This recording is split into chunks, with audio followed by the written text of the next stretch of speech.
out to be completely unreliable assholes. Heidi ho, Timberino. No. Wake up, it's time. No. We gotta do it. Hi, Ryan. We're here for a reason, Tim. Yeah. And that reason is it being episode 72 of Dismembering Horror, the podcast show where, well, myself, Ryan Joseph McDuffie. Wow, myself, Timothy Ryan Aslan. Two Ryans between us. Wow.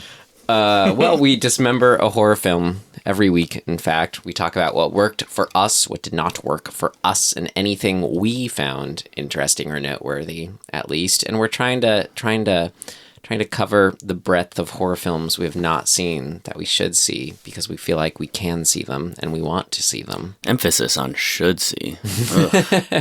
Well, there's only one way to see the films that we think we want to see, and that's to sort of see all of them. Yeah, I want to know how this got in the hat. Well, this week's film. I've got one question for you, Tim. Okay. You dig on multiverses? Oh, God. You dig on multiverses? No way. I do, personally. I do dig on multiverses. Isn't that great just to have that be a kind of, what? Not a theme in the film. It didn't connect to anything. No.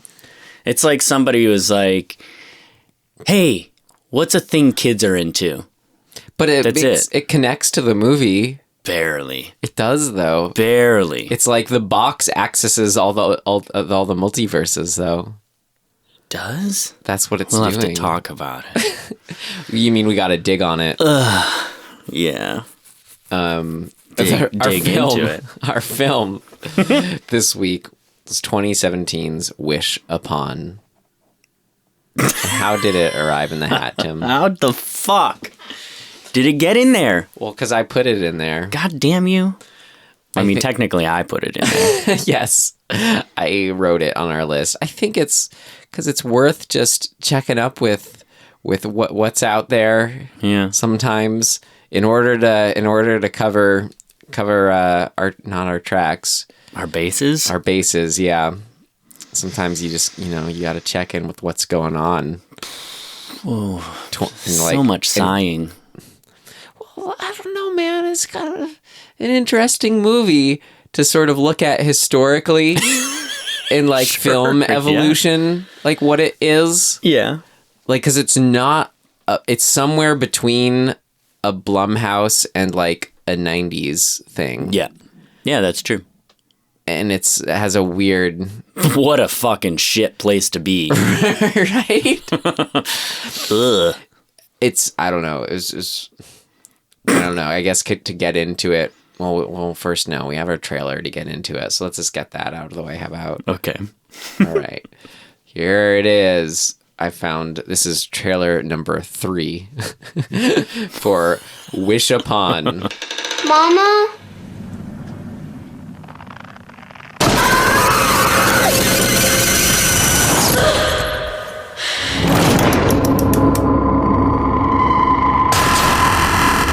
Claire, you find anything?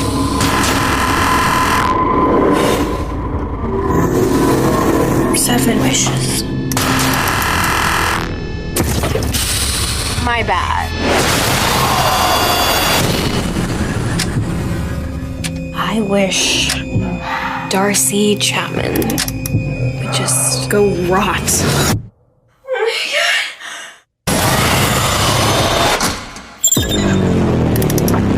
I can wish for anything. Money. Get in. What is happening right now?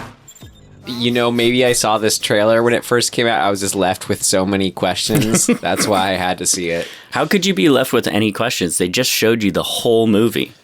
Because of the questions it raises, Tim. Fair enough. This is a film about... I just saw like 6 of the deaths. Yeah. Right. So yeah, that's the biggest question it leaves you with after the trailer is, why is she wishing for all these people to die? Fair enough, yeah. And she's not. It's just part of the curse that the box demands a sacrifice or a blood what does it say? Blood price. A blood price. And that was our biggest question, was how it's choosing who dies. Joke's on us for trying to think. There was some logic behind it. Right. Tim and I were all like, maybe it's because she gave this person. yeah, it's every time the last person she gifted something. She took the dog for a walk. Yeah, she gave the dog a walk. She gave Uncle Arthur a newspaper. Yeah, she gave some wontons to some chick. Nope. It was just like, ooh, that's way too involved. Yeah. Okay, where are we at? The rating. Oh. Do you want? Oh, God. Would you tell yourself? I would tell myself to avoid it. To avoid it, yeah, stream I would. it, rent it, or buy it. But here's the thing: like other people go for it, whatever. I don't fucking care. So you say avoid it. Yeah. I'm upset. I wanted to give this avoid it too, but I realized in good conscience I can't give this in avoid it when I gave Trench 11 a stream it. like I will That's forget true. Trench 11, and that was just sort of like, I'm more mad when I'm bored to tears. Yeah. This was like the inexplicableness kept me fully engaged. Okay. I have to Fair. say That's fair. Maybe I just didn't get enough sleep. I'm pissed off. I about this enjoyed movie. it. I enjoyed our experience watching more, like tenfold more than Trench 11, which I was just like literally trying to stay awake for. Yeah. So, it's weird. I can't say it's maybe like a worse movie. I don't know. They're both so bad. A big part of it for me is that like there is a good movie in this movie. Mm-hmm. And they fucking fucked it up. I just see it being so yeah, it just seems so far gone from being that good movie, though. It doesn't frustrate me that same way where I'm like, maybe with the Trench 11, where I'm just like, oh, well, I don't even see the good movie in it because it's just so far gone. Yeah. Or in Trench 11. This one. Yeah. Like, it's just so not connected to being a good movie. Yeah. I really like maybe I should give it a stream. Like, I really like the ideas. Yeah. That and it's a pleasing sort of premise. If you were to do it right. Right. I think what it is I can kind of go, ooh, if I were writing this, there's a lot of stuff that I would want to mine. Mm-hmm. And that would be fun. Mm-hmm. They did the opposite. The straight up opposite, yeah. And that makes me so mad. And I guess maybe kind of my additional review in summary was that at a certain point, I was able to find how I could key into enjoying the movie in an almost more sincere way. I'm not embarrassed to say where it was like, as soon as that moment happened toward the beginning where, God, it was like after one of her first wishes when she wished harm on the girl, maybe. The rot. And she's like, we were kind of like, wait, she's okay with this? Like, she didn't have at all a realistic reaction of basic kind of worry or should I have done this or remorse. It was this kind of full vindictive, high schooler mode. Sure. And at that point, I was able to watch it like it was a Goosebumps story, which I love so much. Just kind of sure. I think I know what you mean. Where it seems with no like context, but not to put, I don't know. What is that for me being somebody who doesn't really know Goosebumps? What is Just that? This 10-year-old logic, I guess, though not to put down 10-year-olds because they're smarter in a lot of ways too. Sure. And but just where is this simple? Oh, Claire's upset at the world, and then just kind of that's the immediate logic train you're following. Where it wasn't. Yeah. But here's the thing where it kept tripping me up because this was done in such that sort of trying to be pseudo realistic, very colorless. How it was shot. it, you know, almost trying to be like is the director of Annabelle. That's the Blumhouse connection there. It said, but its style just was just a completely different direction from kind of its logic that it could have just ridden with.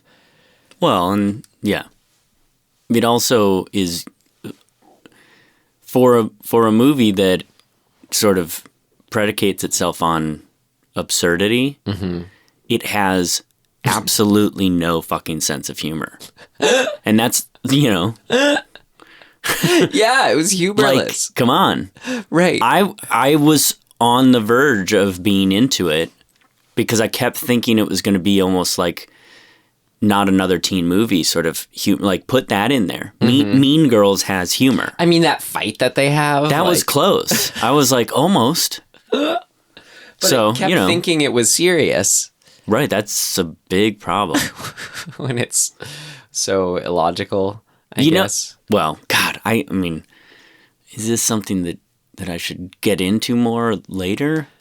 You want to just... Yeah, let's just get into it, Go ahead and summarize it for us? Oh, right, sure. The Adventures of Claire. Claire. On a fateful day when she goes for a minute-long bike ride in order to check up on a bird's nest, she goes down the street, comes back, and her mom has killed herself because we find out later she has had the wish upon box. Yeah. There's the story. There it is. Well, and then Claire gets the box and makes some wishes and shit goes shitty. 10 years later, whatever, when she's older. 12 years later, Ryan. She has 7 wishes. Oh, God, it's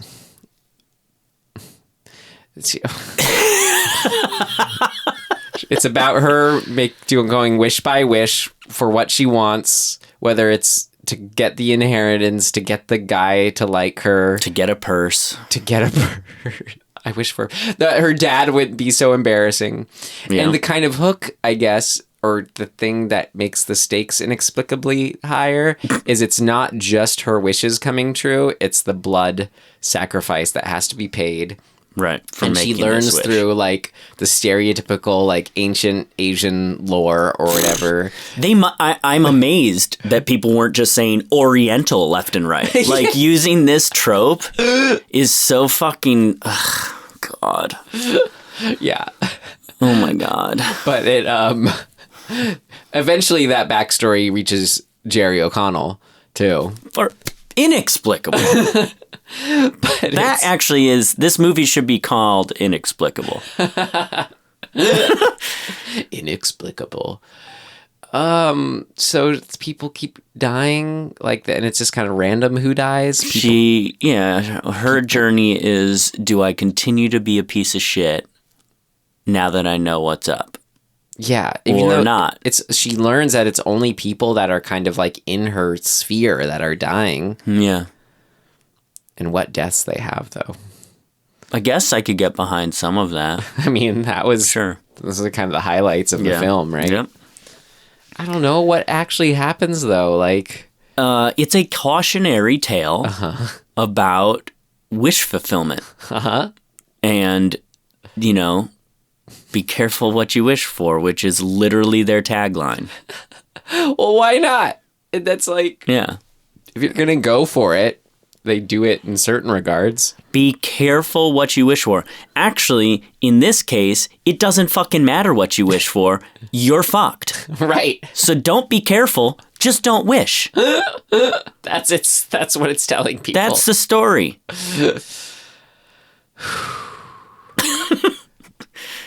That's dumb.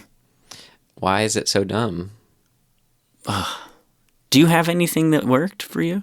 Yeah, should we get into that? Let's do that first. Okay. All right. Quickly. Our first section. What worked? What worked? What worked for you? What worked for you? It worked like a charm, Smith. What worked? What worked for you?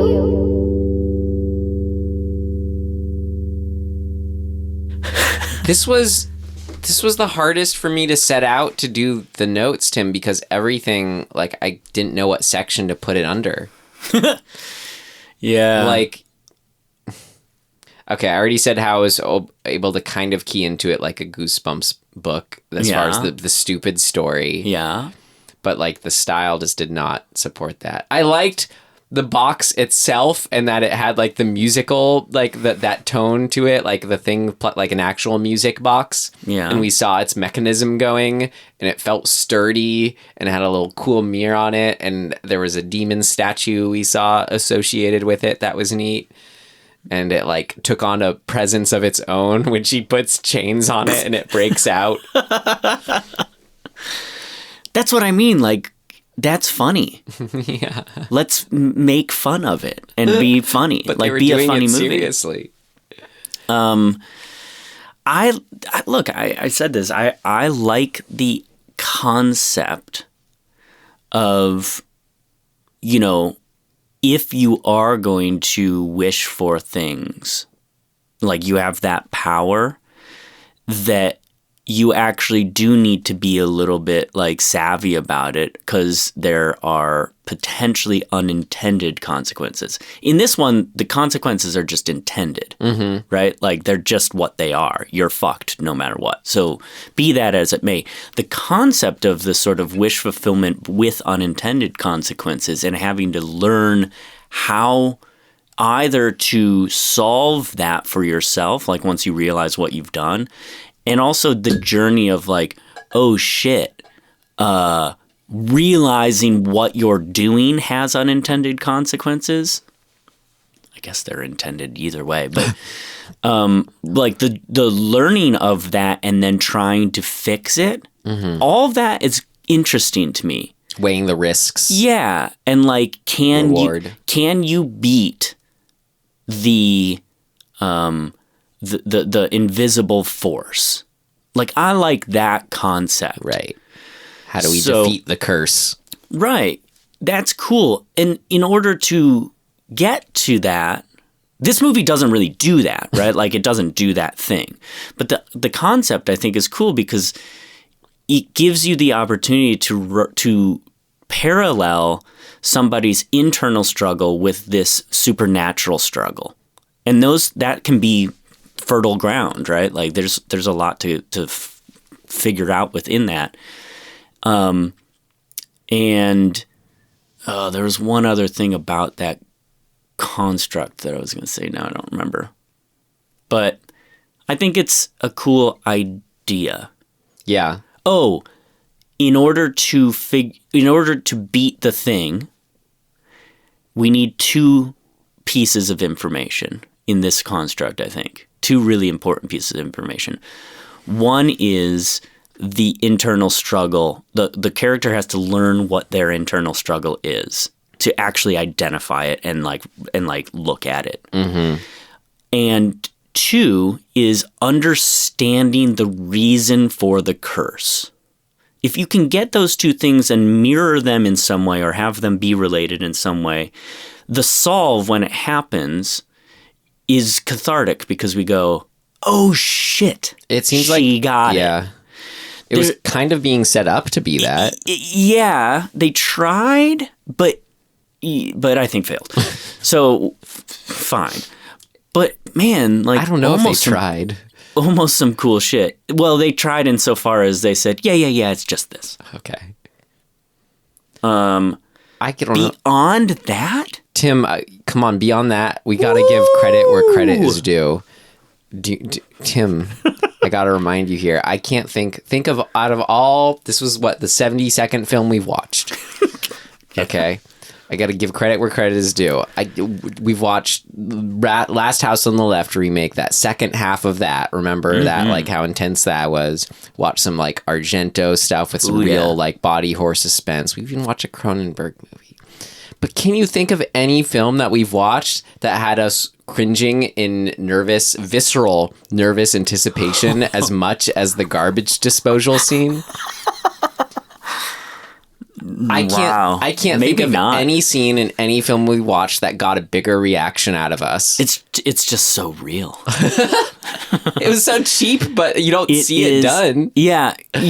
Even when it was happening, I was like, why is this so like intensely evocative. It's the scene that we feel like we've seen a million times but haven't actually ever seen. I think part of why it's so effective is because it is next to like putting your hand on the stove as a kid, it is like the thing that you are told probably more than anything else in a household growing up that has a garbage disposal. And it's basically just like, Sherilyn. Do not put your hand in there. It's Sherilyn Fenn from Twin Peaks who plays this like kind of hippie neighbor with a long black ponytail. Wig. And for so long, she's like puts her hand in the garbage disposal. For what? And her body keeps pressing the switch almost. I just want to shit on this movie so badly. All to get a carrot nub. Yeah, wait, that is what she was trying to get, a carrot. The fuck? That belongs in there. That's what it's for. And she's like, oh, shoot. And then her hair gets stuck in. But yeah, Tim, can you think by the way, I have to call something out. And please, somebody, if this is a thing in a house, A, fix it. B, let us know, because I refuse to believe that there is a garbage disposal switch hip height in front of the garbage disposal where you can just bump into it and turn it on or off. If some fucking contractor made that design in the world, they should be fucking hung. Maybe when she made the wish that caused that, it moved it there, and Sherilyn. I would have liked to have seen that. Sherilyn Fenn just didn't know. Sherilyn is like reaching for it's up, in arm's length. It's up above the counter, and she's reaching for it, and it starts to move out of the way. Yeah, she goes, "Oh, that's weird." She's like, "Wait, it was just here. Where is it?" Ooh, wish upon. Has to look around. It's like crawling across the counter Tim, and then over the to my edge. point, can you think of a scene that was that effective, like as far as affecting a visceral reaction from us again? The hair coming out of the eyeball in X-Day was pretty sweet. Yeah. But it's not the same. You're right. It's not the same build up and like, oh man. I mean, you're right. Like Last House on the Left, he gets kind of that. We're like, right? oh my God, he's going to be in the microwave. No. Remember in the kitchen scene, he yeah. gets his hand put in the garbage but disposal. It doesn't but it's milk not, it. No, not at all. Like it's this. Just shock. Yeah. Yeah. Oh, dude. Probably not. Even like, so we think opera, which is just kind of all those scenes where it's like the needles under her eyes. Even that felt just more, it was suspenseful, but it's more like stylistic. Exactly. This was just straight up You doing know what really had it? It's Insidious, The Last Key. Oh yeah. With that giant fan. Oh right. That doesn't happen. No, I mean that's, good job. You made one scene. But again, we've watched 72 movies now, Tim, and nothing tops it as far as that I can think of as that kind of suspense. Yeah. Yeah. Well, great. All right. I'm just saying. Give credit where credit's due, I guess. Yeah, exactly. Precisely. But then all the deaths too, like the other ones, we had the garbage disposal, but then we were cracking up. Remember, it was like, she's like going out to be like, oh God, who's going to be the next victim? And it's like the dad and the buddy like are on this rickety ladder and like have a chainsaw in the tree. Oh my God. And it's like, of course. Here's the thing. Wait, are we still in things that work? Yes. God damn it. Do you remember the elevator death of the friend? Just like, why is she's up there to play her weird iPhone game? Right. She falls in the elevator. Gina, the cousin or friend or whatever of the character Ryan. Right. Gets impaled. Yeah, that's cool. That was a great impalement. Here's the thing. The result of, the accidents that cause the deaths, the actual result, I think are cool. Yeah. But I have a major beef with the lead up to them. and let's just remind me to talk about it more. All right. So you didn't love it when she wishes that the dad wasn't so embarrassing, and then in the next scene he's playing his saxophone and her girlfriends are all wooed by it? I mean, I how can I love? It's inaccurate. It didn't work for you? 'Cause that worked for me. Because let me tell you what. I enjoyed it. Saxophones are in film are like implicitly dorky and embarrassing because nobody seems to be able to like the idea that somebody has about what a saxophone is or like how to represent playing the saxophone in media is fucking wrong. Well, it's like they were about 15 years too late too, like in the whatever that trope is of the sad saxophonist, like, but they were still doing it so straight-faced. It was kind of incredible. Yeah. Incredible. Like, this movie is from it's an identity crisis. I don't know what time it's what if this, in. you know, when was this 2017, but when do you think this was written? Like 92? I don't know. Right? Yes. Is what it felt like. And then they just updated it with, oh my God, so this character is obsessed with an iPhone app.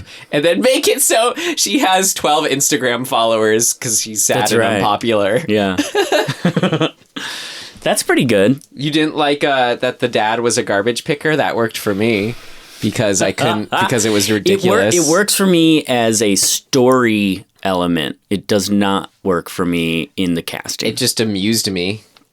I was cracking up with the dad's obsession with his curtain rods. Remember, she like knocks him over. He's at first, he's like, "Oh yeah, great find." Yeah. He's like, "This is what he's doing." You know, just kind of fill in the details of his garbage picking life. I like when she goes back. And she's looking for the box. She's wished to go back so she can find the box with him. She finds the... This is why this movie should have been a comedy. The curtain rods keep coming back. She sees the fucking curtain rods and uses them as like cover to hide that she's found the box. And she picks them up and she's like, "Dad, check these out. What we think we could do with these? Anything with this?" Yeah. And he fucking Ryan Phillipe goes, "Oh, buddy, buddy," and he turns to his friend and he goes, "What'd I say? Told you she had a fucking talent. It runs in the family," kind of thing. And it's like, and we're like, these rods, these fucking what is curtain rod bullshit? What? What does he see in them? He's so proud. He's so proud that she found these fucking curtain rods. Like earlier in the movie when she trips over them and he's just like, "Whoa, whoa, whoa, whoa, whoa. I'm going to use these for something." Dad, are you even listening to me? I don't know. I was just so... It's a comedy. Right. I was just so amused with like these curtain rods, how they kept coming back. So that in some regard, entertaining me, worked for me. Her getting hit with the car at the end, that was just so funny. How it was like, she's like, "All right, I fixed everything. I'm on top of the world. I'm kissing the new boyfriend." Just a turn and flaunting around and then get hit and like fly 30 feet into the air, it looks like. And just kind of to watch the people like just react in the most kind of, I never watched like Dawson's Creek or stuff like that, but like whatever my impression of those shows is kind of like when the guy, we haven't even talked about the boyfriend guy, Paul, he puts his arm around the girlfriend. "Oh my God, did you see that?" Just like that whole kind of, I guess, you know, that's the other thing that worked for me, if I can say anything actually worked, is that that sort of line that they drew between the tropes, the high school kid tropes, and the execution of probably how high school kind of is currently. Mm-hmm. Like the absurdity of having social media and like how fucking shitty their big fight they get into with each other. Yeah. They get into a big fight, the two girls. I was like, yeah, it's probably close. Yeah. It might not be right spot on, but I bet it's close. Probably a little closer. And what was that movie that just came out with the girl who was in high school and social media stuff. Not God. Ingrid Goes West, but the more like drama one. I have no idea. You didn't see that? No. It was all right. It was all right. Lady Bird? No, not Lady Bird. Anyways, I don't know. did you like their big fight? I like the fight. Well, it's just, if you want to see that done right, you just go watch Mean Girls. Yeah, when when you feel like you're allowed to sort of laugh at it. Yeah, and it's a fantasy in Mean Girls, like, right? Like The sounds of like the jungle. Exactly. Yeah. So having it void of that element, it's still okay, but it's weird. There's some like, I don't know. It worked for me, the shopping spree montage. Oh God.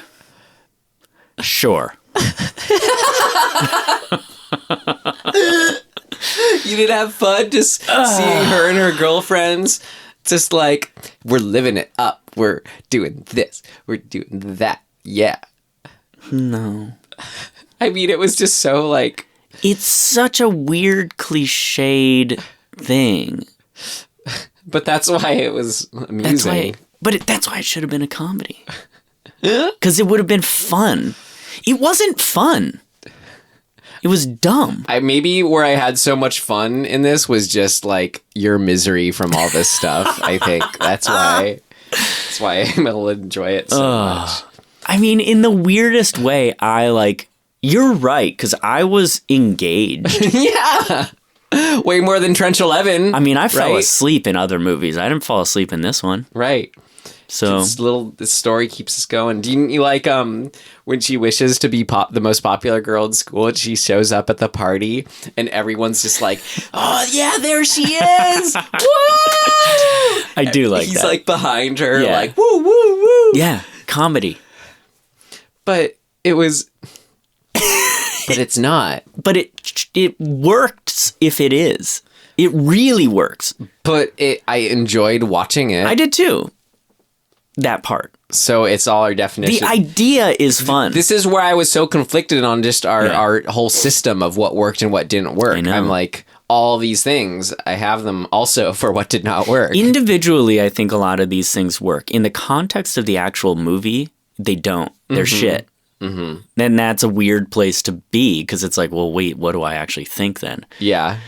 But actually, the idea, and we knew it right away when she's like, I wish Paul would fall madly in love with me. To get like, to that idea is really cool. And you're like, oh, fuck yeah, because she fucked up. She used the wrong words. But we had so much fun with that one, though. The Yeah. Paul being madly in love with her, it like fully paid off. Pretty Like, fully. It is poor little Paul's story of him. Like, you can just imagine this whole other movie going on that he's the center of when he says, like, why haven't you answered my texts? She's like, it's the middle of the night. Yeah. He's obsessively stalking her. He's been taking pictures of her in her sleep. And then when she rejects him, he like freaks out and says, I can't live without you, and slits his wrists in front of her. The right way, too. But incredible to see again this kind of like who he represents in this kind of again, like a weird, like held over from the 90s, but also kind of Blumhousey character. See, that one actually, I think, and maybe the Rot one, are actually the closest to the promise of the premise to me, in that they are the wish. Is this true for the other wishes? Well, what I'm going to say is we'll have to figure this out. The wish itself is not wrong, but the execution of the wish is improper, and that's where it fucks her or fucks whoever. And that idea that's something that she can learn, right, and get better at, and then it can all fall apart. But in this, it's all kind of willy-nilly. It's like whatever. They don't bother putting in that construct into it and making it a thing. Yeah. But the sane I want him to fall in love with me versus madly in love with me, and the consequence of the wording is fucking really good. It was fun. Because that plays out in a fun way. Same with I want her to rot. You don't actually want her to rot, but that's what you're getting. It's so ridiculous. That's though. fucking great. Who says that? I don't know. I feel like I've heard that, so I'm okay with it. But even so, like that, those work precisely for that reason, that they're a wording fuck up. And the wish box is taking it literally. Did you see? But does that exist in any of the other wishes? I have to say it was way better than Wishmaster, where like, have you seen that? Where it's like the Wishmaster's totally obsessed with like basically twisting your words. Like no matter how you put it, he's always gonna like alter it. Okay. Like in some, but it just got so frustrating. But it's not consistent, right, with the other wishes. What are the other wishes? She wishes that she had, that Uncle Arthur gave them everything. Yeah. Right? And there's nothing nuanced about that at all. He leaves them everything in the will, and then it backfires because he didn't pay taxes. But like, God, talk about a fucking lame result. Oh, right. That's a rule we didn't mention. If she gets rid of the box, it all goes away, right? Correct. All the wishes. We learned revert. that. But that's not, is that... Just for some context here. Right. But is that why they lose the house and everything? She hasn't given the box away at that point, has she? Is that when Barb hides it? Yeah. Yeah, because why else would? Right. Yeah. Yeah, it's when Ryan Phillipe grows his beard back. Tim was keeping tabs on his beard. There is some fucking continuity problems in one scene with that beard. Don't get me started. I think it was all our marker of time. Okay. And could you tell us how much time was passing? Oh, no way. There you go. There you go. 7 days. So you said you liked the end credit sequence, or you said it was more interesting than the movie? Oh, the actual like imagery of the sequence. Yeah, that's true. Yeah, I was like, let's at least see that movie. Again, the Paul stuff was just so good. Again, what were the wishes? Paul, madly in love, inheritance. Dad not being embarrassing. Her being not embarrassing. Her being popular. Mom being alive. Yep. And then everything, the very last one is everything going back to the way it was. Oh, everything going back to the way it was. And there's one more. Because there's 7, right? Yeah. What was the very first one? Oh, and I wish the rot she brought. Oh, rot. Okay, yeah. Cool. Okay. So, yeah, only really Paul and the rotting one have the thing that I like. You didn't like the, worked for you that the painting she had in her room of the woman's disembodied face that you see like in every other shot of the movie? No. Again, maybe it's something about these particulars in these kind of movies, though. Like when they commit to just this kind of decision, it's just like, it's beyond explanation in a way that just tickles me, intrigues me, amuses me, excites me. Well, I mean, there is an explanation. The nebulousness of time is sort of seen in like the filmmaking doesn't know how much time has gone by. Mm-hmm. And because of that, or, you know, parallel to that, in the making of those scenes, their set decorating and production designing is not taking into account any change of time, right? Mm-hmm. They're just like, sure, we're still shooting stuff in this room, so let's just move things around. Well, I mean, the same bike is there all 10 years. It's 12 years, 12 Ryan. years. It's 12. Yeah, like, right. So, yeah, that is why. Did it work for you how the uncle like had a double death moment? Like, did he need to hit his head the second time? Did you enjoy seeing that happen? I guess. I don't think that you think that would kill you? I guess we're supposed to think, oh, he's old, so he just is more. I mean, he was bleeding a lot, and you could. I mean, it just looked so ridiculous that he knocked himself out. I think you know what made it feel wonky is that faucet seemed kind of unsubstantial. Yeah. If it was like meteor, like a wrought iron faucet or something, then sure, I get behind it. But it was just interesting, and I guess it worked for me on some level when they just sort of go for it. Like, he didn't need to sort of hit, he could have just hit his head once and then Maybe that was a result of the drowned. director's cut. Maybe. That's what we watched. Right. But just that idea of like, they take certain, not liabilities. Liberties, thank you, Tim, with just pushing the horror movie things. Yeah. Of like, oh, well, it'll be more fun if he hits himself a second time. It'll be more Right. gruesome. It's like they're almost trying to do a Final Destination style. Yeah. And like, that can be fun. Yeah. Even though as stupid and typical as it was, that you're right, they could have just used the word Oriental and like wanted to. I like always learning about like the background lore of these things, like you're in your Zach Bagans way. You know, oh, Louis used the box and and there's a demon, but the demon this and that somehow gets to Jerry O'Connell, who also went mad or committed suicide or whatever. Like, I always I have fun with that, as stupid as it was. Huh? That's a big somehow. The somehow. You know what it is, I think, is that Claire's mom threw that shit out and she put it in the garbage, and Jerry O'Connell found it somehow. But like, what, how, and why, and what the fucking why? Why? Just so that we know why it's outside of that house? But why is it Jerry O'Connell? Maybe this is like, why... What's going on? This is what I enjoy as a whole about whatever specificity, like whatever type of non-logic that like is so specific to like this kind of film is I like whys that just can't be answered. You know? Yeah. It's just so all inexplicable. And that to me is somehow refreshing when you just have to like, not refreshing, but I like, it's cathartic maybe in a way that it's like, well, this is just so bad. Why? We watched something that made no fucking sense, and it was fun.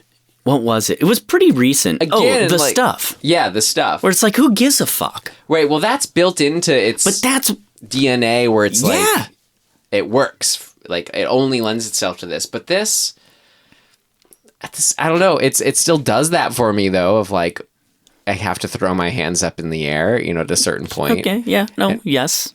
I get that. We didn't have any Mo Rutherford to keep us going. Even though the main girl, like, I was engaged with her through her the whole time. Yeah, she's the right kind of fun character for this. Getting to know the kind of motley cast of characters. And, there's the Ryan Phillipe dad with his buddy who, like, even though they're rich now, are still just garbage hunting. Like, yeah. Okay, I can get behind that. It's funny. Okay. It's funny. Why isn't it more funny? Make it fun. Well, how about it, Tim? I mean, I don't have anything. Great. All right. Let's do it. What did not work? It's not ready yet. Seems to work okay. No, something important's missing. What did not work? This is one of those movies where I literally could sit down and almost frame to frame complain about things. So anything that's just broadly, though, like how do you put just sort of like, how do you start as core or as broad? Like if you were giving notes on this. I think the first thing is a thing that I said about 1,000 times just now. Like, what is it? Is it a fucking horror movie? It doesn't know what it is, right? Is it a comedy? Is it a comedy horror? Is it a serious horror? I mean, it's trying to be a horror movie with this sort of shoehorning in like the whole kill premise, like right, on top of the wishing thing. Like Final Destination is fun and funny, even though the characters are taking it seriously. Yeah. And so that's, I think tone is the biggest thing that is not working in this, because it's just sort of flat. It's like, what is it? Like that's where I was kind of got hung up with when I said, oh, it's almost like it's on this sort of level of logic where if it was a certain style, it could work, that we I just agree. get on board with it, like almost in the stuff. But the fact that it was, there was like it's kind of fault from the get-go as soon as the first couple wishes happen and she realizes that people are dying because of this. It kind of like, to make it a realistic tone, kind of all goes out the water, because what wishes could she, like, would she really be like, okay, I know that someone close to me is going to die. Yeah. Yet I'm still going to wish that this boy likes me. Like, what? Right. Like, what? There is a way to have those two things kind of work. I'm not exactly sure. I'd have to like. You'd have to do a lot more with and, sort of her being in like denial because it's magical. Right. And build the rules. Oh yeah, right. When they were trying to destroy the box, and you're like, "It's magic! What are you trying to do?" Yeah, that's right.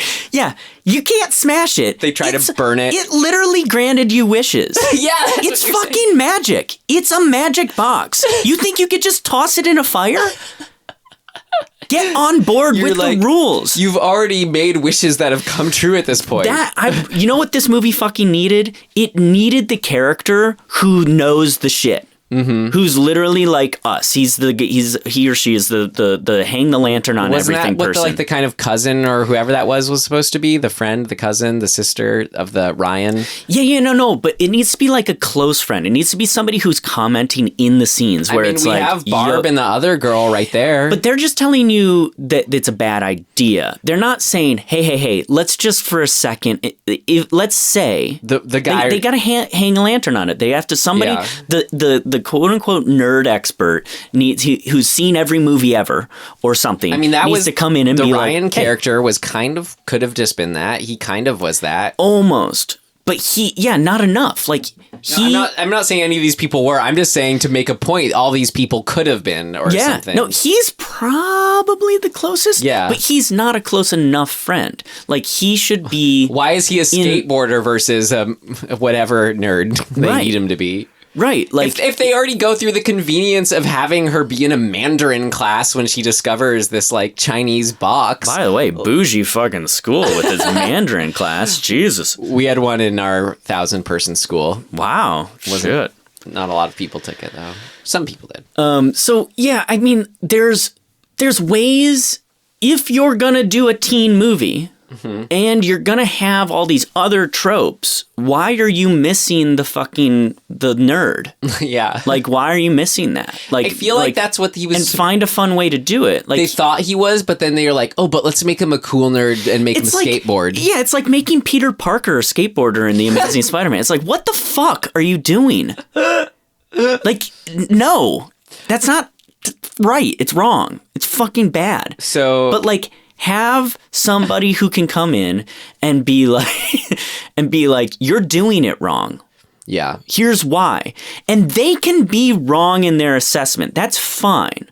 But they need to be somebody who can hang a lantern on it and be like, hey, just by, like, why? Like, they can be the guy who's like standing there fucking, drinking a Jolt Cola, being like, that's not going to work. We have it's that magic. I feel like that's all the Happy Death Day movies are. We get that character. Yeah, that though I didn't see the second one, but yeah, it's that, like, have people who fucking get it. Mm-hmm.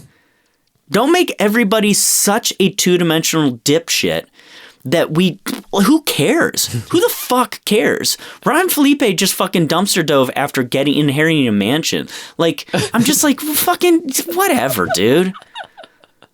She only has 12 followers. Also, she got 2 likes. Yeah. Also, like, he's the wrong casting for this. Just straight up wrong casting for this. You know who's fucking right for this? Donnie Wahlberg. Yeah. Deadbeat, right? Like, he's a deadbeat. I just never bought this guy dumpster diving. That's right. You can fucking clean Donnie. You can clean a deadbeat, like a natural deadbeat. You can clean them up and go, oh shit.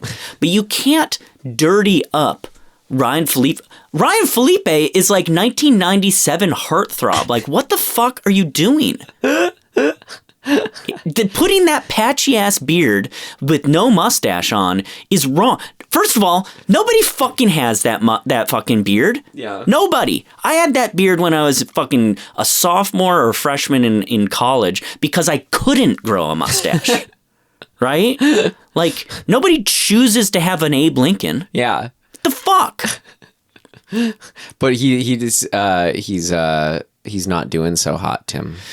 Well, if he's not doing so hot, why is their fucking the inside of their house so goddamn clean? Also, how do they still live in that house? That's a nice fucking house. They have to go back to that house. Like, what? Like, come on. You know what they fucking should have been? They should have fucking been evicted from that house when her mom died. And they should have been living down the street in a fucking shitty apartment. Yeah. Like a shithole apartment. And the uncle should have fucking inherited that house and not fucking let them stay there. Right. And that's something they get back in the inheritance. Yeah. Hello. That's fucking easy. Yeah. Come on. From the get-go, what I think tipped me off the most of this movie just being like, this is not right. Like, what is this doing? Like, what are you even? Was when you have Sherilyn Fenn, like waving like the beginning, and she looks the exact same age, like 12 years later. Didn't bother anything to like age her one way or the other. Also, why she's gardening in the middle of the street? No, that's what was so weird. Fuck? It felt like, kind of when we watch those like the Wes Craven movies and we're like, oh, is it a dream? Right, oh, it's gonna end up being a dream. It felt like that, where there's just something a little off, where it's like God. She's the little girl. Yeah. Or the main character's little, we haven't, what's her, Claire. Claire's the little girl, and then like sees her, hello, Claire, hi. Just like that whole attitude. It was so weird, but it was actually supposed to be like, we're supposed to have happy connotations with it. Oh, paradise. That opening, the happy neighbor. That opening scene is so bizarre. Yeah. It's so all over the place. First of all, we start off with this tipping up with the ridiculously fish-eyed lens, right?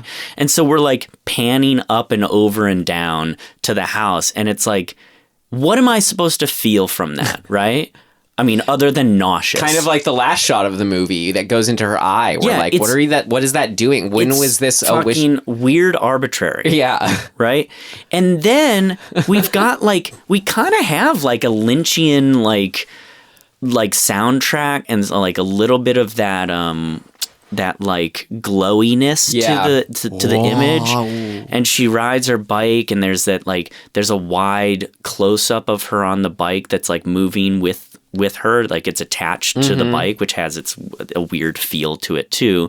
So I guess if for nothing else, it's making us uncomfortable. That's fine. But like this idea that the mom is throwing out the fucking box. And then she's going to go... So this is the story, right? Like, this is the literal facts of what's happening right now. The mom has wished a bunch of things. Who knows what the fuck those were? She's decided to throw the box away. Her daughter comes running outside to say, "Mommy, Mommy, hi." Yeah. Great. And then she puts her on her bike and sends her down the road a block to look at some birds. And that's enough time for the mom to go upstairs and hang herself. So it's like, did the mom plan to... Was this like a routine that the girl goes and looks at the bird every time, and the mom was like, okay, something in 30 seconds at 3 p.m. every day, right? My little girl Claire comes outside and she rides down the street. It takes her about 35 seconds to get to the birds and then come back. So if I'm outside and I throw the box out, I've got 35 seconds plus a little bit of time because Claire has to come up into the house to hang myself. Like the whole riding the bike thing, it's just a fucking conceit to get Claire out of the house for that moment. But you don't even have to have... You don't at all. It's just like, have her be outside. Also, the mom says, I'm going inside or whatever. Yeah, she hungs... Stay out here and play. Right, and then she sort of... I love you so much, I'll see you later. Then seconds later, she gets the thought of like, wait, where's my mom? And thinks to check on her. Right. Yeah. Yeah. Have Claire out there playing... and like being distracted by fucking Twin Peaks lady, and like she can see a thing, whatever the fuck. But we've established that mom is like on the porch, like on a fucking bench swing or something. I did it all for you, Claire. Right? And Claire doesn't see that mom has disappeared, and it has to have that realization and goes, well, that's weird, mom. Like, where'd you go? And then she can search and find out. This other thing, like, why? I don't understand. What's the point? Why? What does having her ride down the street and see some little birds and come back, what does that tell us about Claire at all? She likes riding bikes? She likes little birds. She likes little birds. Well, that doesn't come back. At least the fucking bike Remember, does. That was what we said at the beginning, where it was like, oh, she's gonna like be a paint. Oh yeah, she ended up being a painter, but we were like, oh yeah, she's gonna like paint birds or something. Or nope. We established later that the mom was a painter as well. Have mom fucking in her studio say Claire comes in.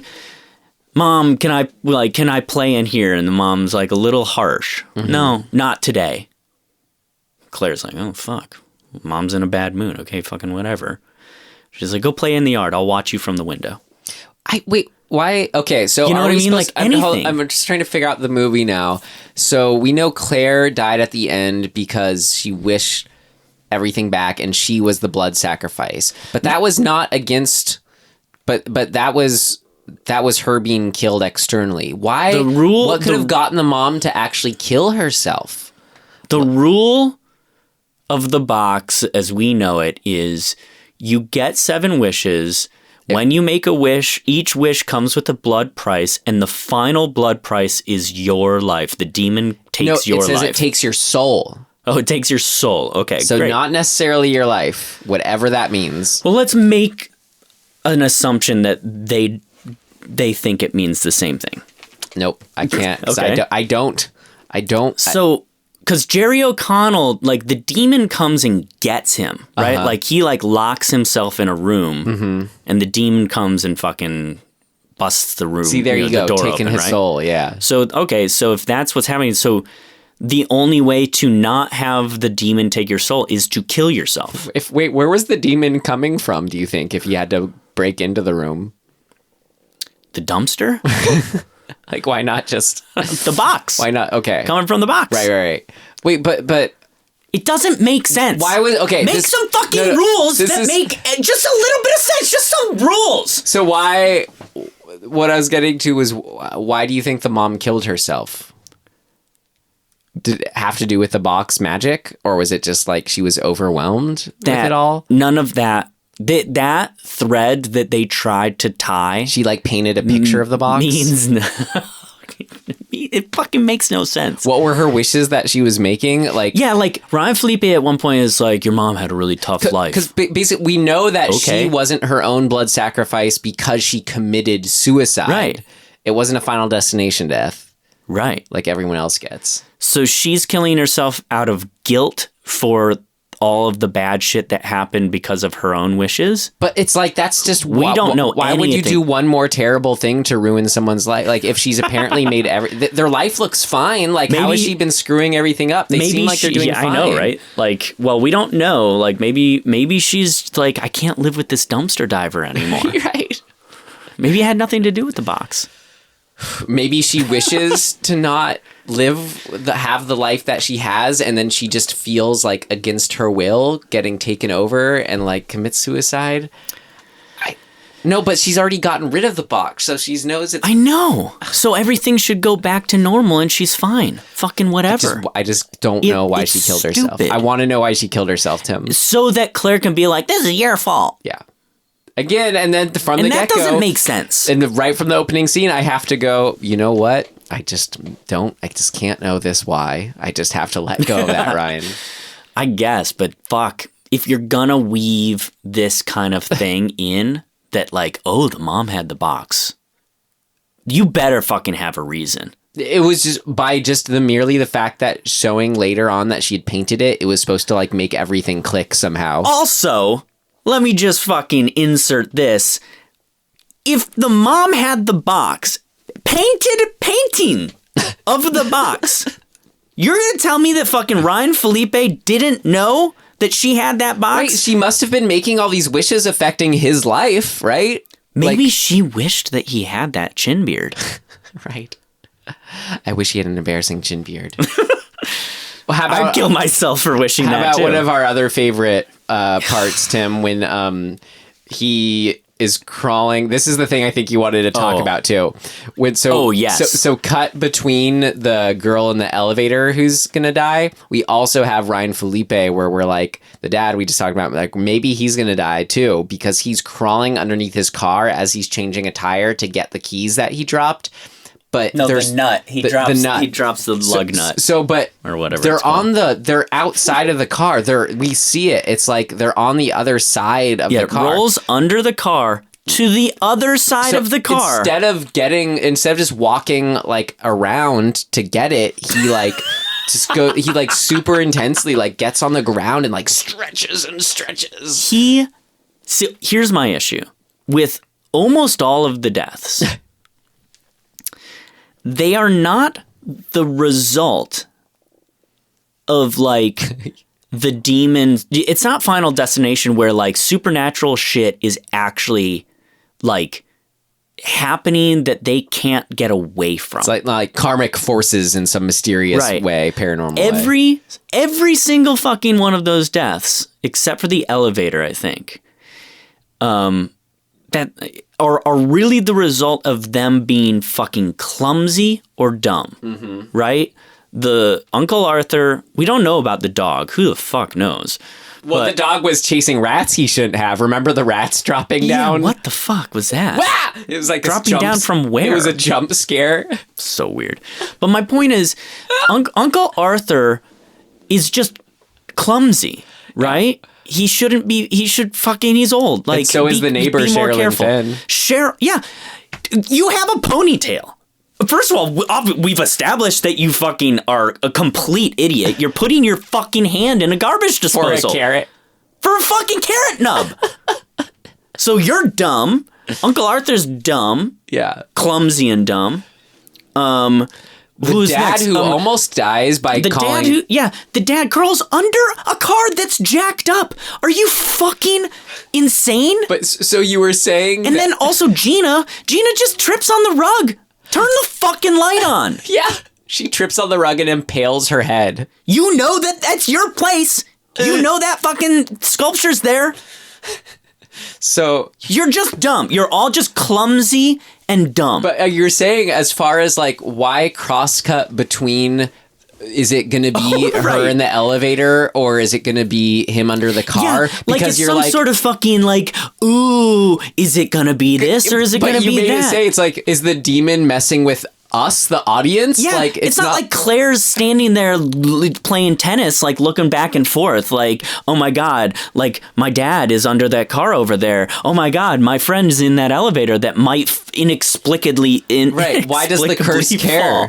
The curse, yeah. Is it just sort of like hedge its bets? Like if that's I have kind of because at one point Barb has to jump out of the way of the fire thing that's falling. Is it like trying to kill people the whole time? Yeah. It's like whichever one happens first. Yeah, I guess. What a fucking lazy demon. Just kind of just put this out there. It's just... So things that... What a fucking mess. So things I had under what did work that I also have under what did not work was the dad being the garbage picker, her getting hit with the car at the end, the why does the uncle like have to have an extended death, the dad's obsession with the current rods. Oh, God. I feel exhausted by this. I didn't even... So you were talking about, like, seeing how to fix this movie or whatever, or, like, you saw the opportunity. It's like, I just so beyond, like, just to start, like... if I was given this, like, premise or wanted to see this premise, I'd be like, why? Like, I could have enjoyed this without the weird Final Destination things. Like, I get they were just like, oh, it's not enough deaths. How could it be a horror movie without that? But like whatever movie I was envisioning or like I would have done is so different. Like you can do plenty of a movie with conflict and tension just around the repercussion of the wishes themselves. Like, isn't that what the story usually is? Yeah. Like why? Yeah, isn't that like what Monkey Paw is? Yeah. But it's like Monkey Paw, but more. Because that's not enough. You know what's really, like, I'm not even sure how to put a finger on this exactly, but the way that, like, when she makes a wish, that the consequence of something, the blood price or whatever, it's too almost like on the nose or like in your face, right? Like, anybody with half a fucking brain, I think, maybe this is because we're watching it, but like if we were her, right? If like imagine that you're Claire, you're a teenage girl, and you find this wish box and you think, yeah, what the fuck ever, I'll make a wish. Yeah, sure, willy-nilly, it doesn't matter. You definitely don't think that anything malevolent exists around this. So you make a wish. I wish my enemy will rot. And then she rots. You would go, oh shit. We even see this moment where she goes to school and her friends are like, did you hear about bitch face, whatever her name is? She's rotting. And Claire, like, to the actor's credit, has a really fucking amazing reaction. Yeah. She goes, oh my God, it's like she's rot. Oh my God. Yeah. I definitely wished that she would rot. Like, we see it just wash over her. Yeah. That's when you stop making wishes. Yeah. Right then. I don't know. You could make a you bias. Get one more. You get one more. You're go, like, there's no way this is true. This is a coincidence. Yeah. You can. But you go, okay. I literally wished last night that she would rot, and now she's rotting. The fucking wish box works. I just need to wish for something good. Right? So I'll give her that. You wish for something good, and then that happens. Right, her friend's like, why wouldn't you wish for cancer to be cured or world peace? And she just doesn't have a response. Because and correct me if I'm wrong, but this is a major fuck up flaw. What's the blood price? The dog is the blood price for her wishing that her friend would rot or her enemy would rot, right? Okay. That one I can get away with. Like, I'll give her the one. The second one is what? The uncle, right? I wish that I inherited everything from him. And then he fucking dies. Mm-hmm. No more wishes. You now know. No, this is what I was saying at the beginning. From the get-go, it just makes you like, how is this a person I buy into whose process is this?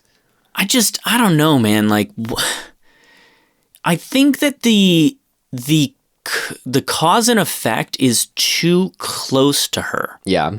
And so you need it to be a little more removed in order for her to make these discoveries. To have that moral ambiguity. Like, was it the box or that story where it's like you press this button and this good thing happens except someone you don't know dies? Yeah, I don't remember. But yeah, it needs to be, there needs to be a thread that is tangential enough that it'll come back around to her.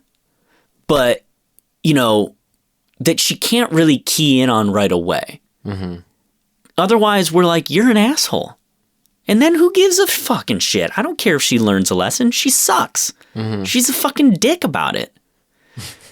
She keeps wishing shit. Ryan's like, hey, my fucking cousin is dead because of you. No, I get. Stop making wishes. I think we covered this territory. So, I brought it up earlier. Yeah, I don't fucking understand how you can get away with I just want the different movie. Like, I was saying, rather than saying, I wish blah blah would rot, I wish he was like, I wish her head grew 10 times its regular size. And then I wish the school got overrun by goblins. Like, when you have a wish box like, you can wish anything. Like, I want to see anything to that happen. point, I should have said this. I've forgotten about this completely. Her friends make this point. Yeah, you could have wished to you cure could wish cancer. for anything. You could have wished for like 2 or 3 giant fucking great things for the world. Yeah. And you didn't. You're a dick. You could have wished to have a best friend was a talking, singing gorilla who played the ukulele. Like, right. And that the world is cool with that. Like, Yeah. they're in. just to see, but it was just would have I mean, this was, of course, not that movie. You just know it's way too serious to do anything like that. But that's why, partly also why I just wanted to see it happen so bad. Well, yeah. And also, the consequence, like, her moral lesson, like, the thing that she, like, if this is a cautionary tale, like, she doesn't learn a fucking lesson. Nope. At all. What's she learn? She, like, how to get rid of the box. She just kind of feels good at the end because it's all over. She's like, all right, I'm going to go, like, kiss the boy and then be all, like, you know, be all confident and then get killed. She needs to, like, learn to appreciate her dad, right? Like, I guess that's part of the lesson. She never cares. Yeah, I mean, she cares that he gets his head lopped off. Oh, right. The chainsaw. I don't think that's how it would work, to be honest. I think he just got cut a head off with a chainsaw. Huh? I don't think you can cleanly cut a head off with a chainsaw. I think Evil Dead would beg to differ. Zombies are different, though, or undead, or what the fuck ever they're called. Any other grand what did not work? Like, how... How do you actually pick up this apart when it's kind of so unfathomable at the same time? Yeah, I think that, to me, if you're gonna do this right, you're hitting it on the head. You gotta lean on absurdity more. like we were saying, when the girl in the elevator, when the elevator smashes, it should have been a fucking bloodbath. Yeah, like. They blew up blood bags in Ready or Not. Mm-hmm. You know, like, it should be like that. Like, fuck, over the top. Like, fucking Peter Jackson style, over the top. You like, mentioned Ready or Not. Honestly, like, Ready or Not feels like as if these people had realized along the way, let's try to make it a comedy. And then it's just super awkward and doesn't work. Because it's not actually funny, because they have terrible sense of humor. Right. Like, that's Ready or Not is the comedy. Like, that's what you get if you had told them, make it a comedy, wish upon people. Yeah. It doesn't mean it would have been good, you know? Not post facto, right? Yeah. Like, if the writer wrote it as a comedy, I think then you can go from there. But you see what I mean as far as that comparison? Like, Barbara Marshall is the writer. Let's see. So she also did stuff I haven't seen. Well, whatever. Let's move on to that's interesting. Things of note. If yeah, if this fits that, you want to do that? Yeah. All right. Things of note. Things of note. This should be interesting. Well, we referred to her as Barb a couple times. There is Barb from Stranger Things in this. Yeah, she's cool. So that was exciting. Seeing her in something else. Did this come? Yeah, this came after Stranger Things, right? About the same year. I kind of like mentioned it already, just trying to explain its weird like tone and what it is and the kinds of media it's a combination of. But yeah, I mean, you know, there's definitely some kind of influence with it's like. The Ryan Phillipe, you said, was like the 90s, 2000s heartthrob guy, right? Mm-hmm. Then you have like Jerry O'Connell, similar boat. The main girl, Claire, she just reminded me of like the main girl from Gilmore Girls so much. Just like how she kind of just looked and felt. And then, of course, then Sherilyn Fenn, who's, you know, kind of in Twin Peaks, which I don't exactly group in that, but it's still very, you know, 90s and sort of multicast, you know, character drama. I don't know. Just so that was interesting. That's what we got. The Joey King, you know. If I don't know how much you read into the when screenplays, unread, you know, screenplays that aren't produced.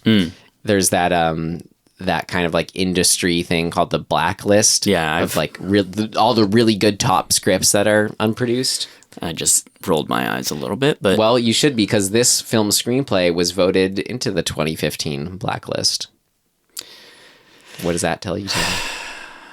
I mean, I feel like I should reserve my comments All about right. the blacklist publicly. The film is based on the 2004 Philippine film called Feng Shui. Whoa. Yeah. Okay. Cool. So I guess we got to watch that now, Tim. No.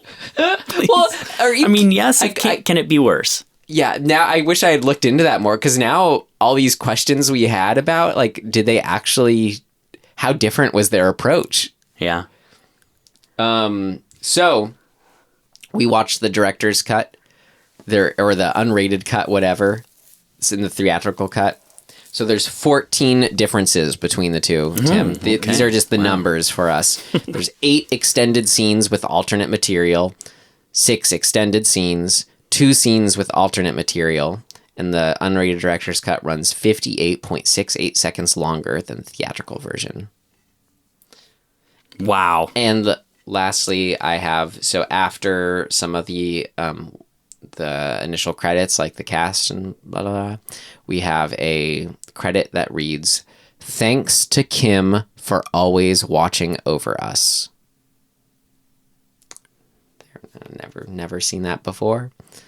Thought that was interesting or noteworthy. Kim. Thank you for watching over us, Kim. Yeah. Interesting. Exactly. Who do you think put that there? Do you think it was the director? I think it was the director or a producer. Yeah. But probably the director. Yeah, who knows? It is a little odd. Let's see that documentary. Right. Let's look at the multiverse, Tim, Oh my god. where documentary exists on Kim watching over the making of Wish Upon. Yeah. Who knows what the real numbers are, but in terms of this made money. Which I think is pretty... You saw the trailer. I It's know. like, of course people were going to go see this. Yeah, I mean, yes and no. It's one of those ones where I'm like, it could... It says the director of Annabelle. Like, people are Yeah. going to go see it just because of that. It's got fucking Ryan Phillipe in it. Right. It's got fucking Jerry O'Connell in it. I wonder if they used that in their marketing. Yeah, I mean, the trailer is the marketing. That's so random. It is a thing of note to me because I don't even know what to think about it. But what the Jerry O'Connell scene is Let's just say, bizarre. just to put him in it, to make it It's this sort of literally like, just that. to just make it kind of these 90s, 2000s, like people. Just, it's got... That is so odd. But You're right, it's though. what it's trying to be. It all, yeah.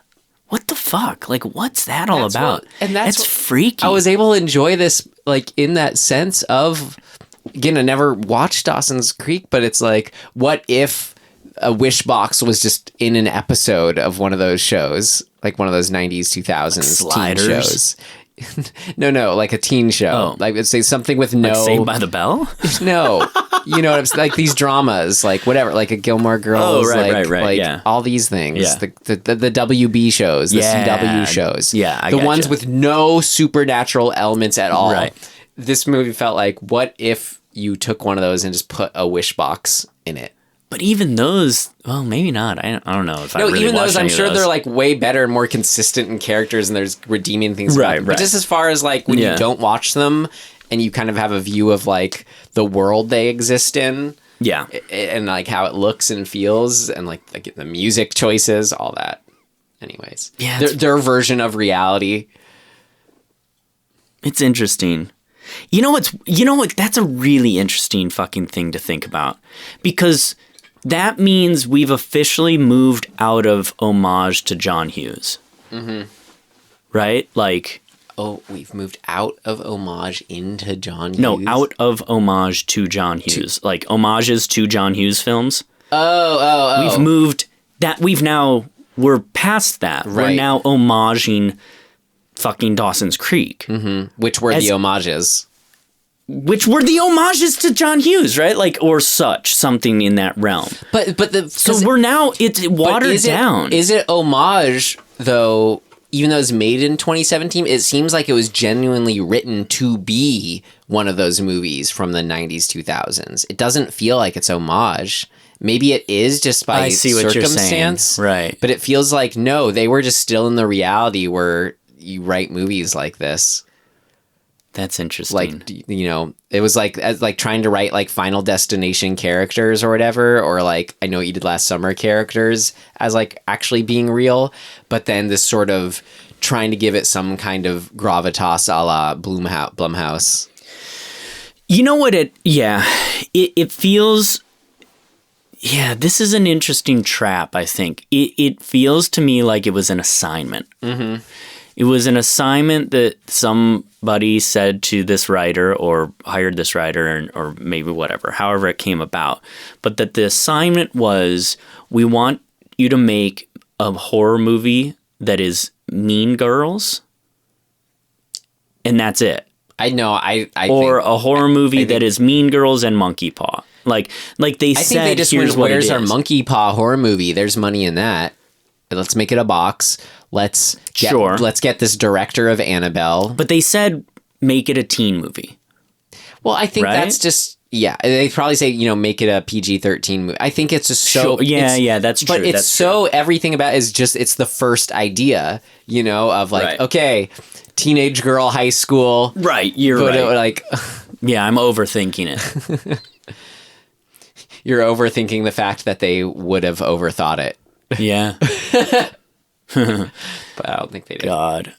I don't know, man. I'm kind of offended on a bunch of different levels. Why does this not make me as mad as Trench 11 though? Like, because Trench 11 is just fucking... Trench 11 is like drinking fucking... like dirty water. It's like drinking pond water. You know what though? It's though it's like, ugh, there was why would plenty I do that? going for it. Our last week's film, Hide and Seek, I enjoyed watching this way more than Hide and Seek. Hide and Seek, I was pretty darn bored during too. Like, it was a different kind of just self-seriousness that wasn't clicking. Yeah, that's true. They're very, yeah. Yeah, why do movies suck? Is it us?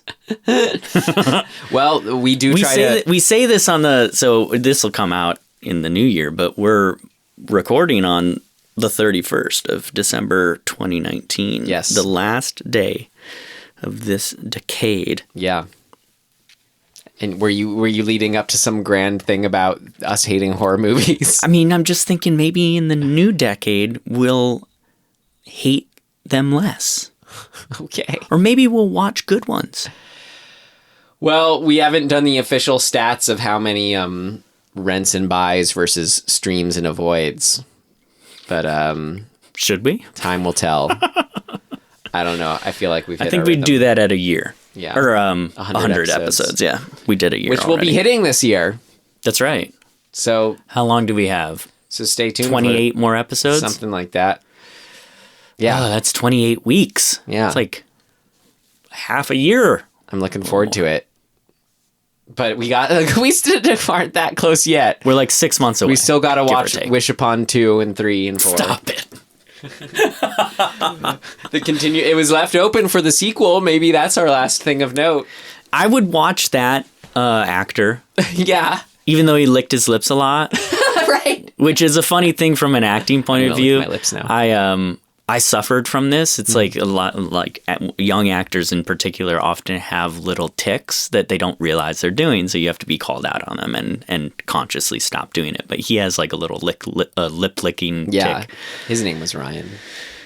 Oh my God. In this episode we covered, my first name's Ryan, Tim's middle name is Ryan. This film stars Ryan Phillipe, and there's a character named Ryan. Shit, dude. Usually there's a lack of Ryan people named that. It was also made by Orion Pictures, which has a good track record. They did a lot of classic good 80s, 90s back stuff. in the day. I wonder why this wasn't a Blumhouse. It's interesting, right?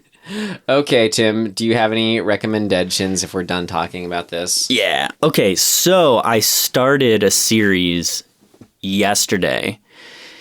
Was that yesterday? God, I guess it was. and it is upsetting, to say the least. It's called Unbelievable. It's on Netflix. It's about a teenage girl who is raped by a home invasion intruder. And then in the first episode, her credibility comes into question as to whether or not this actually happened. Oh, I've heard about this, yeah. And Toni Collette's in it. She hasn't even shown up. She's not even in the first episode, but she's obviously the best. And the other dude, it's really fucking upsetting. Yeah. But in the right way. It's really, really good and so fucking well written and well acted to show kind of the cracks in how we systemically view the credibility of women. Mm-hmm. And like from all angles, right? Because there are women who have certain opinions about this girl's credibility. There's the cops, there's a detective, there's her friends, like both male and female, and like showing how fucked up we have been conditioned to believe or disbelieve people based on certain components of their life or their past is or just biases built in. Exactly. It is so fucking upsetting, and the acting is wildly amazing. The main girl is crazy. I think they were nominated, like a bunch of actors were nominated for Golden Globes. Don't see for this. people licking their lips in this one. Oh no. There's a lot of crying. Wow. Rightly so.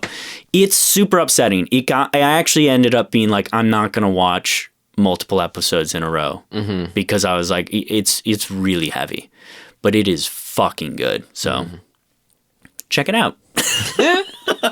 Cool. I don't know. This is always kind of hard for me. The recommendations. Is it? Because there's nothing really I'm like, oh my God, you got to see this. But like I've watched things. You know what was better than I thought? It was a completely different movie than I thought it was going to be. Was Ma. Oh, really? I watched Ma. I just saw the poster and said probably not. It wasn't the movie that they edited the trailer to be, of like this kind of totally bombastic, crazy, like she's just going around killing everyone. Okay. It ends up being this like really heavy, like she has this full backstory for like, and it like these kids did kind of the worst thing imaginable to her. Wow. And like all of them are in it. So it's like about these like people, you know, they were kids together in high school and now they're all adults dealing with like, you know, these things from the past. Like and, Sleepers? Yeah. Wait, what? You remember that movie? Oh, yeah. Sleepers, right. Yes. And I don't know. And it was like kind of silly, but I got into it. So whatever. I'll recommend it. Recommend Dead Ma. You're sounding like me now. Yeah. Jesus. Well, 2020, baby. Yeah, we got to ratchet it up. Or just crazy things are going to happen. Oh, man. Well, God, and I feel like I need to come back around. I think I should just be a stream on this. I'm tapping the keyboard in a questioning way. Do I write the word stream? Do I write stream or do I write a void? What do your hands type? Stream. All right. Your turn to pull next week's film? Fuck, yes. Baby, here we go. There's a new film coming out, which we haven't talked about if we want to see or not, but I'm going to go see the new Grudge. Oh, I saw the preview for that. Yes, sir. By the director of The Eyes of My Mother, which we reviewed. Yes. Okay, I'm into it. Oh, fuck, I dropped that one, whatever it was. Oh, this is a tiny one. Wait, didn't we already watch this? From Beyond? Didn't we? Isn't that the one we watched? Not so fast, guys. Or was that The Beyond? Oh, yeah. Oh, no, we haven't watched this one. This is a 86, like, Lovecraftian movie. Ooh. With Jeffrey Combs. Nice. Director Stuart Gordon, who made, Reanimator. Whoa. Oh, yeah, Castle Freak. He made that. That one's fun. Oh, cool. Yeah, body horror. Sweet. Good pick, 86. Tim. Let's hope it's a good pick. I'm excited to watch it regardless. Me too. What do you think of the cleaned up studio we've got here? doesn't look different to me. I'm sorry. Well, I cleaned. Well, I appreciate it. But you just admitted there is dusting to be done. I didn't dust. Okay. I like organize. Let's put it that way. I think we should get our office in tip top shape here. Tip top shape for the new year, Tim. Yeah. Maybe if we had like more listeners, we could make money. You don't know how many people are listening to this right now. This is existing in perpetuity, Tim. That's true. Wow. Hi, new listener. Come on, Tim. Don't you dig on multiverses? Son of a bitch. All right. Well, until then, you can find us at dismemberinghorror.com. Yep. And at Dismembering Horror on Instagram and at DisHorrorPod on Twitter. And you can email us at dismemberinghorror@gmail.com. And you gotta tell a friend to listen in. We got so many episodes and films you can pick from now. You gotta leave us a little 5-star iTunes review. I was looking at our iTunes and we had a lot of listens for Psycho. Mm-hmm. We had a lot of listens for the Psycho one's Stepfather, doing well, which was cool. Yeah. And then there was one other. I don't remember what it was, but great. Yeah, listen more, or tell people to listen, or something. I don't know. We should do a better job of advertising. We have, depending on when you're listening to this. Anyway, right. In closing, thank you for listening, and we will see you next time. Goodbye. Goodbye.